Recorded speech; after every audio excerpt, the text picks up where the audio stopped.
There are a few reasons why it's taken me so long to sit down and do this last chapter video. When the chapter was released, it was during finals time, so I had a lot on my plate. I also had to do some extra things during the summer to prepare for next semester. But what's probably contributed most to me taking so long to do this is one question. Where do I even start? There's so much to talk about with this final retrace, and it took a long time for me to gather my thoughts enough to make this last video. Now that I've gone and done it, let's begin. Retrace 104, Will. The last one. I'll start with the alternate story scene, the beginning of the chapter. When the concept of multiple stories was introduced in Retrace 91, I thought it was going to make the ending this massive, grand-scale affair, universe-altering, kind of like Madoka Magica. Instead, we got the first chunk of this final chapter. It's on a smaller scale, doesn't complicate the plot at all. What it does instead is add a strange kind of closure to everything. It's not really there for plot purposes, more for just adding emotional closure to the story. And it does that surprisingly well. It could have easily gone horribly wrong. Could have just been a, hey, look at all these characters you'll never see again. Doesn't that make you sad? Isn't this story so heartbreaking? Could have been that kind of addition. A bit desperate and obvious. But it does a lot more than that. For one, it serves as payoff for the tea party brought up before, which, of course, was never actually going to happen in the main storyline. Not with everyone present, at least. This is Pandora Hearts. Not everyone was going to make it back alive.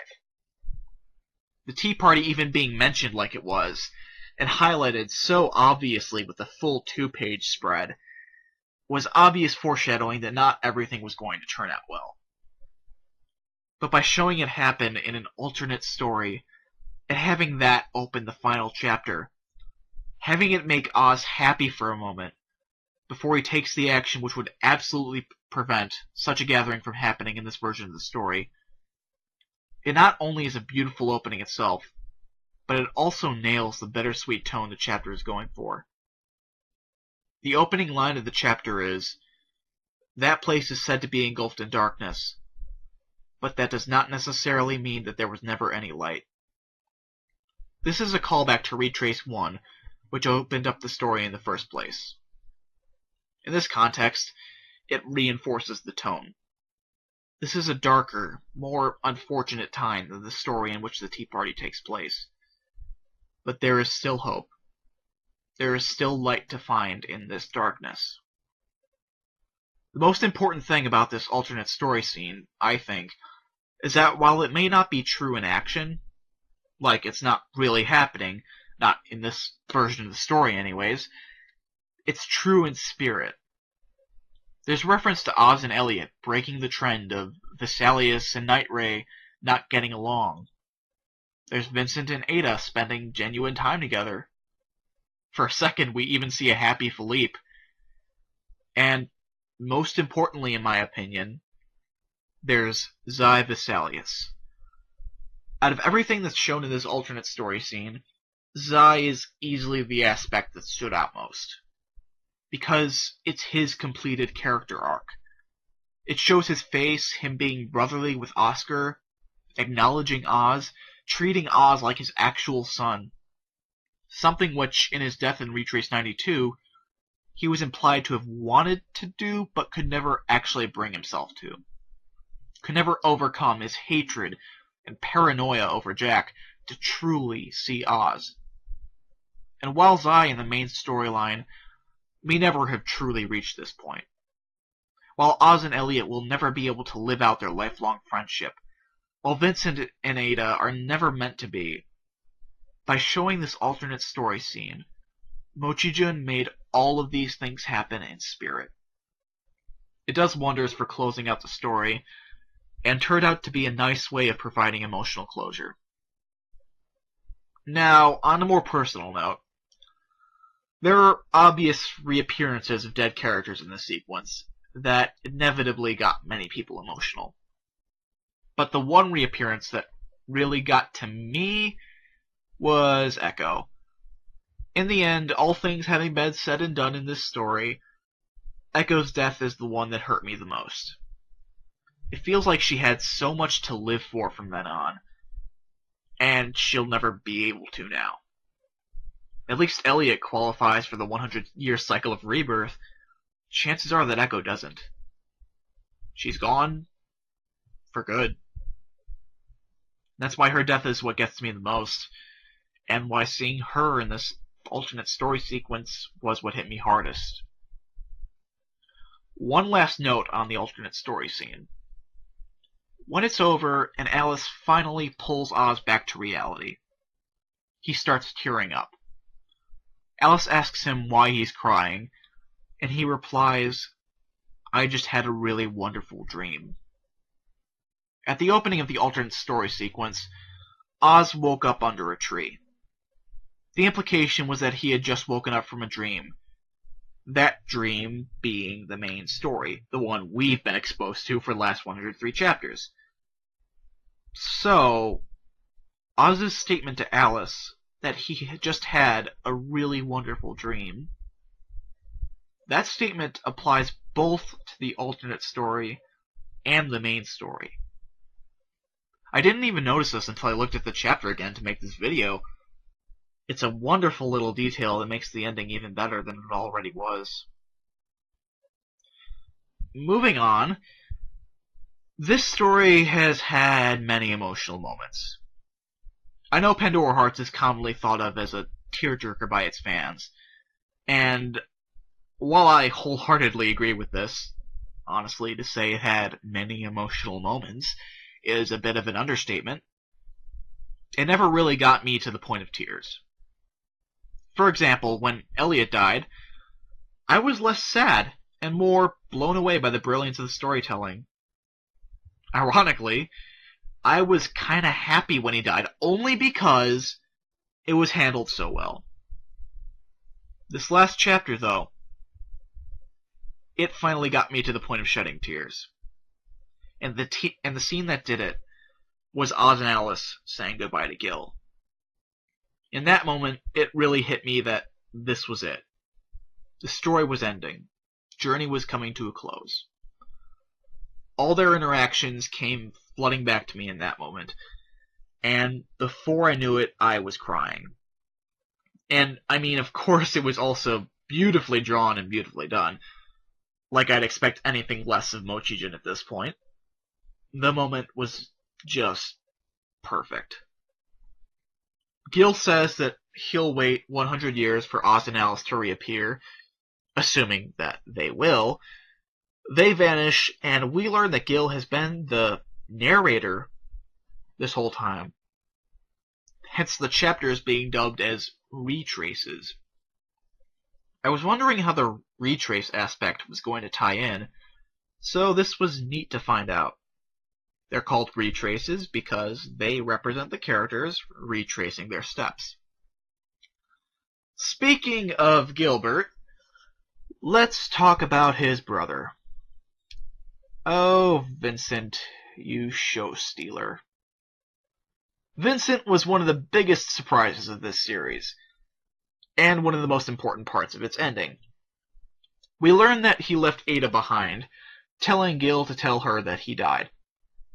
Seems pretty clear that she doesn't believe Gil, but she knows what this means. That she won't be seeing Vincent ever again, alive or not. This makes Vincent's last goodbye to her have more weight behind it in retrospect. She still left her impact on him, though, and that's all he needed. Because of her, he was able to go on living and make an actual happy life for himself. He was given the job of interacting with the core of the Abyss. I think it's a fitting job for him. I'm glad to see Vincent given an active role in the Baskervilles, one which could help him personally grow.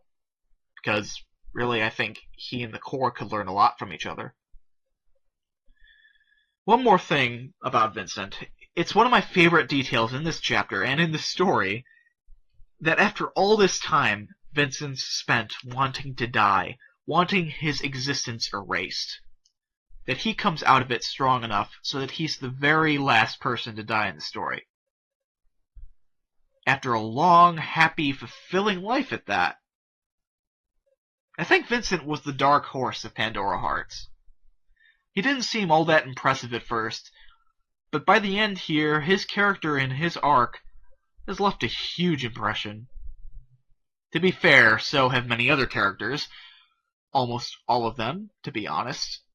I mean, really, who expected Riem to be as awesome as he ended up being? I know I didn't. Even so, I easily rank Vincent as one of the best characters in the series, and definitely the most pleasantly surprising. The best character, though, that has to be Jack Vesalius. Jack is one of the best characters I have ever seen.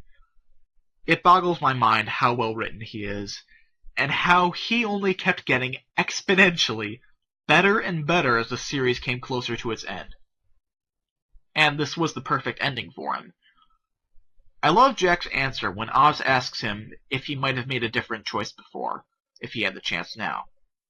How he says that, yes, he would have, but that it was never actually possible for him to make a different choice, because he'd been bewitched by the sight of Lacey in the blood rain.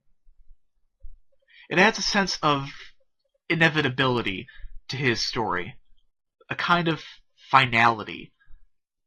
It's really satisfying. His death, if you can call it that, more like a disappearance, was very fitting for his character. One moment he's there, and the next he's gone. Vanished. It was very abrupt, and I wouldn't have had it any other way. The man of nothing, clear as water, fading into nothing. Just like that. It was perfect. If there's one specific part of this story I know I'll never forget, it's Jack Vesalius. There was another surprise this chapter, and it had to do with a certain pairing. Sharon and Riem. This was unexpected, to say the least. I know it caused somewhat of an uproar in the fandom. I myself was not part of that uproar. I completely bought them getting married. I never really shipped them, mind you, and I can't say I ship them now. But after all they've been through together, and how them getting married was actually executed in the chapter, I find it makes sense. I take zero issue with it. If anything, it just added even more emotional closure. That being said, I do have a few minor gripes with the chapter. And one of them is Sharon related. Her suddenly being able to age again. What? There are possible ways this could make some sense. For example, maybe she was affected by the close exposure she had to the Abyss. Somehow. I don't know. But there's no real suggestion as to why this happens in the chapter. It would have helped a lot if Mochi-jun elaborated a little more on that. Maybe I'm overthinking it, and it was just supposed to be a genuine miracle. That would make the most sense, I guess, considering how it was presented in the story. I don't know if I buy that, though. It seems kind of lazy. Believe it or not, this didn't really bother me all that much while I was reading the chapter. I actually kind of like the idea. It's satisfying and fits the tone the chapter's going for. But it just happening suddenly, out of arguably nowhere, is kind of weird. And I can't give that a free pass. Another thing I noticed is that the Baskervilles' unluckiness was never brought up again. It was never really addressed. I would have liked to see it mentioned again, honestly. It seemed pretty important, especially if the Baskervilles are going to continue to interact with some of these non-Baskervilles in the future. But at least it doesn't directly contradict anything that happened in the chapter, I guess. Though that one panel of Rhea and Lily together is concerning. Is that meant to imply Lily lived with Rhea from then on? Or is that just to show them together? I don't know. If it's the former, then that's potentially a problem. But I can't tell what was intended with that. Lastly, it wasn't really clear whether the Baskervilles were going to use Jack's body as the vessel for the core or not. Gil says that doing so could risk the same problems happening again. But then he says that they'll just have to wait and see. Does that mean they did give Jack's body to the core as a vessel, despite the alleged risks? Or just that they're keeping it as an open option? If they didn't give Jack's body to the core, then did the core just never speak to Vincent during Vincent's visits? Because it's made clear that the core cannot speak without a vessel. This isn't a colossal problem, but it is rather confusing, and I'm not sure what was intended here. Maybe the translation in the official release will be more clear. I hope that's the case. If these all sound like nitpicks, it's because they are. This chapter was outstanding and a great ending to the story. It was. It could have benefited from another page or two to clear some details up, sure. But it still delivered on everything that really matters. Now, I asked some questions in my discussion video for Retrace 103. Now that the final chapter is out, I'm going to revisit these questions and see if they were answered here or not. The first question was, what will happen to the Baskervilles and their unluckiness? I already covered this. Moving on, the second question was, what exactly is going to happen with the Alices? This one is kind of self-explanatory. So instead, I'll address a similar nagging question, which came up this chapter. What happened to Oz and Alice? Why were they revived by the cycle of rebirth? While Alice is debatable, Oz definitely should not have been able to be reborn in 100 years, because he's a chain. The answer is Vincent and the core of the abyss. It's important to take a certain line of dialogue Vincent says in this chapter into consideration here. After he tells Gilbert his body has reached its limit, Gil says he'll follow him soon enough. Vincent replies, "But that would be disappointing, after all I did." This can be interpreted as him just talking about how he found the reincarnated Oz and Alice and brought them there, which was implied to have taken him several years. But the way he words it seems to imply there was more. Knowing Vincent's love for his brother, and considering Gil's promise to wait for Oz and Alice for 100 years, and Vincent's new job being to personally interact with the core, the implication seems to be that Vincent asked the core to make an exception for Oz and Alice to grant them their place in the cycle of rebirth. And considering the core's past history with the two of them, why would it refuse? Now, maybe I'm stretching a bit here, and Vincent didn't ask the core for this favor. But at the very least, the core had to have been involved in this. There's no other explanation for why a chain and a semi-chain would be included in the cycle of rebirth.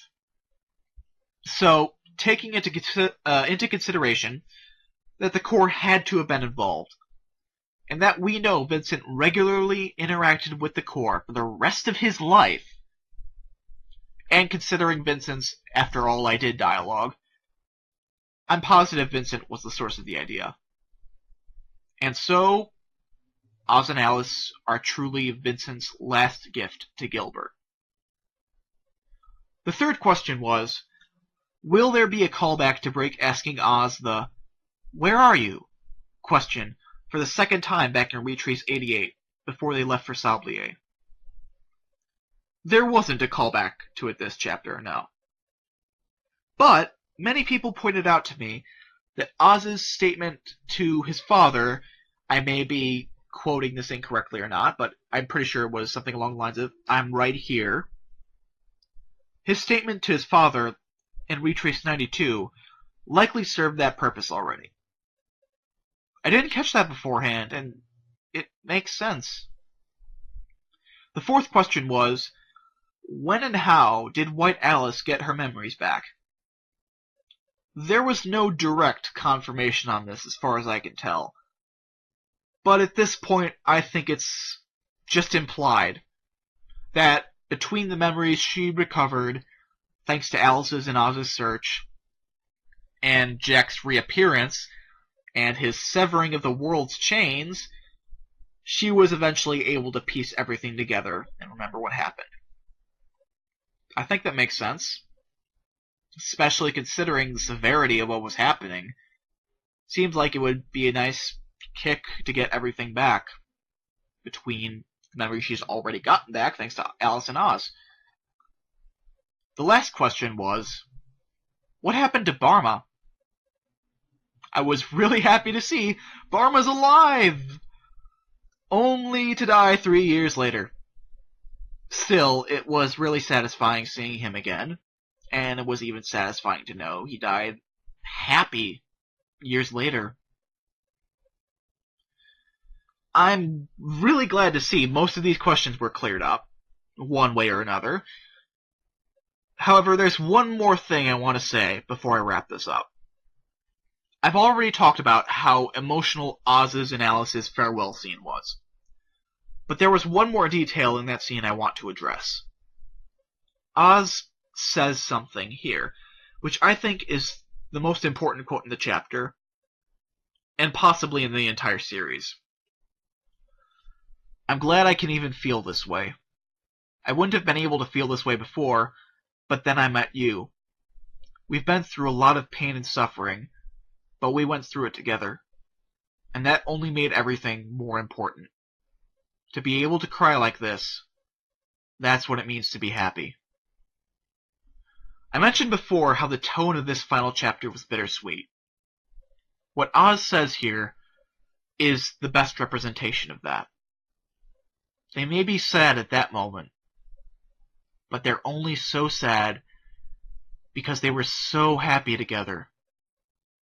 There is darkness, but only because there was light. It shows how much Oz has grown in the story, in general. In the beginning of the story, he was afraid to get attached. He had little sense of self-worth, and that helped him mask his emotions. Now, even though he's so incredibly sad to be leaving, he embraces the sadness, embraces the emotion, the attachment, the tears, because they are proof that he was happy. To be able to cry like this, that's what it means to be happy. Pandora Hearts is the best story I've yet come across. I went into it with mild expectations, and emerged with an experience I didn't know I could have. It's amazing how much thought and effort went into this story, and only more amazing how stunning it turned out to be. Mochi-jun, thank you. Thank you for creating this masterpiece. I will be hard-pressed to find a story of this caliber again, let alone one that has impacted me so much. And thank you to everyone who's watched or listened to these videos I made. It's been a great ride experiencing this story, and I'm glad to have shared it with all of you. Also, apologies for this video's length, but I had a lot to say in this one. This chapter, it left quite an impact, and I wanted to do it justice. Thank you for sticking with me through it. until Mochijin's next creation. See ya.